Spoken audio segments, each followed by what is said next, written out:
কত টাকা ভাড়া নিছে? 200 টাকা। 200। কোথায় নামবেন? যাত্রাবাড়ি হায়দ্রাবাদ। কেন 200 টাকা ভাড়া নেওয়া হয়েছে? কে ভাড়ার 200 নিছে? কে? আপনাদের হে ইয়া কই? লোক কোথায়? এই ডাক দাও। এই লোকটা এই 200 টাকা ভাড়া নিছে কে? এদিকে এই পেটা ডাকো। 200 টাকা।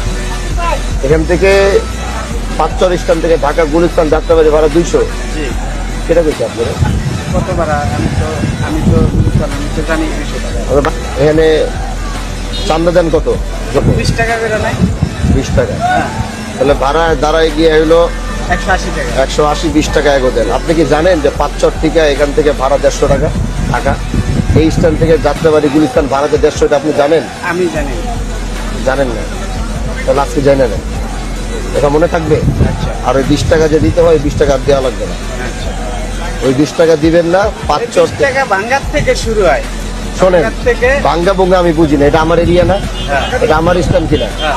এখানে কোনো ধরনের কোনো চাঁদা দিতে হবে না, কোথাও কোনো টাকা দিতে হবে না, কিন্তু আমার যাত্রী যেন হয়রানি না হয়। এখান থেকে কেউ উঠলে ঢাকা যাত্রাবাড়ি গুলিস্তান